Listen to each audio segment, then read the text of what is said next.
আরজি করের ঘটনায় তোলপাড় চারিদিকে প্রতিবাদ হচ্ছে, কিন্তু একের পর এক এই অভিযোগের কিন্তু শেষ হচ্ছে না। এবার মধ্যমগ্রামের ঘটনা আপনাদের দেখাবো, যেখানে যৌন হেনস্থার অভিযোগ উঠে আসছে।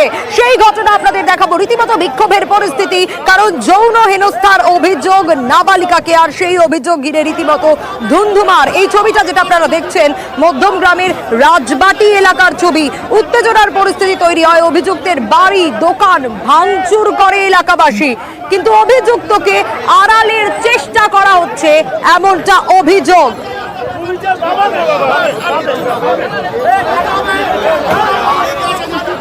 আরো বিস্তারিত জিয়াউল এ বিষয়ে আমাদের জানাবে। জিয়াউল, অভিযুক্তকে আড়ালের চেষ্টা করা কেন হচ্ছে, কেন এই অভিযোগ?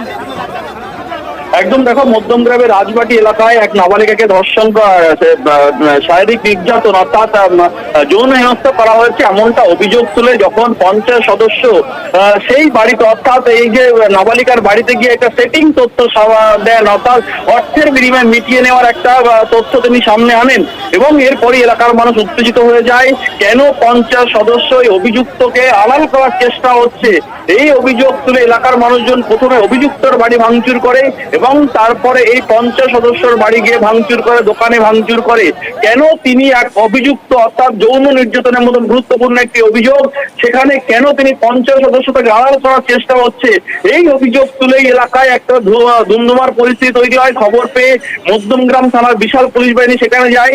কেন অভিযুক্তকে আড়াল করা হচ্ছে, অভিযুক্তকে গ্রেপ্তার করতে হবে, এই দাবি তুলে এলাকার মানুষ বিক্ষোভ দেখায় পুলিশকে ঘিরে, এবং জাস্টিস ফর মধ্যমগ্রাম এই ধরনের স্লোগানও দেয় এলাকার মানুষজন। তারপরে অভিযুক্তকে গ্রেপ্তার করে থানায় নিয়ে আসে। কিন্তু কেন অভিযুক্ত, অর্থাৎ অভিযুক্তকে কেন আড়াল করার চেষ্টা হচ্ছিল, এই অভিযোগ তুলে পঞ্চায়েত সদস্যের বাড়ি ভাঙচুর হয়। কিন্তু পঞ্চায়েত সদস্যের, অর্থাৎ তার স্ত্রীর স্পষ্ট দাবি যে তাদের রাজনৈতিকভাবে তাদেরকে হেনস্থা করার জন্যই অন্য এক পঞ্চায়েত সদস্য তাকে তাদের লোকজন দিয়ে তাদেরকে বাড়ি ভাঙচুর করিয়েছে। ফলে এলাকায় যথেষ্ট উত্তেজনা হয়। অবস্থা আয়ত্তে আনার জন্য পুলিশ কাঁদানে গ্যাস সেল ফাটায়, ফলে বেশ কয়েকজন আহত হয়েছে। পুলিশ লাঠিচার্জ করে এখনো পর্যন্ত অভিযুক্ত গ্রেপ্তার করেছে। এলাকায় যথেষ্ট একটা আতঙ্কের পরিবেশ তৈরি হয়েছে, এলাকায় পুলিশ পিকেট বসানো হয়েছে।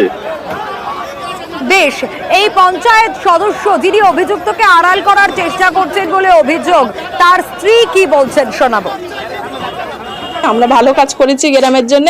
ওই পার্টির যে সদস্য, উনি কোনো দিন ভালো কাজ করিনি, উনি লোকের কাছে সবসময় খারাপ কাজ করেই গিয়েছে, ওনার নাম নেই আর কি।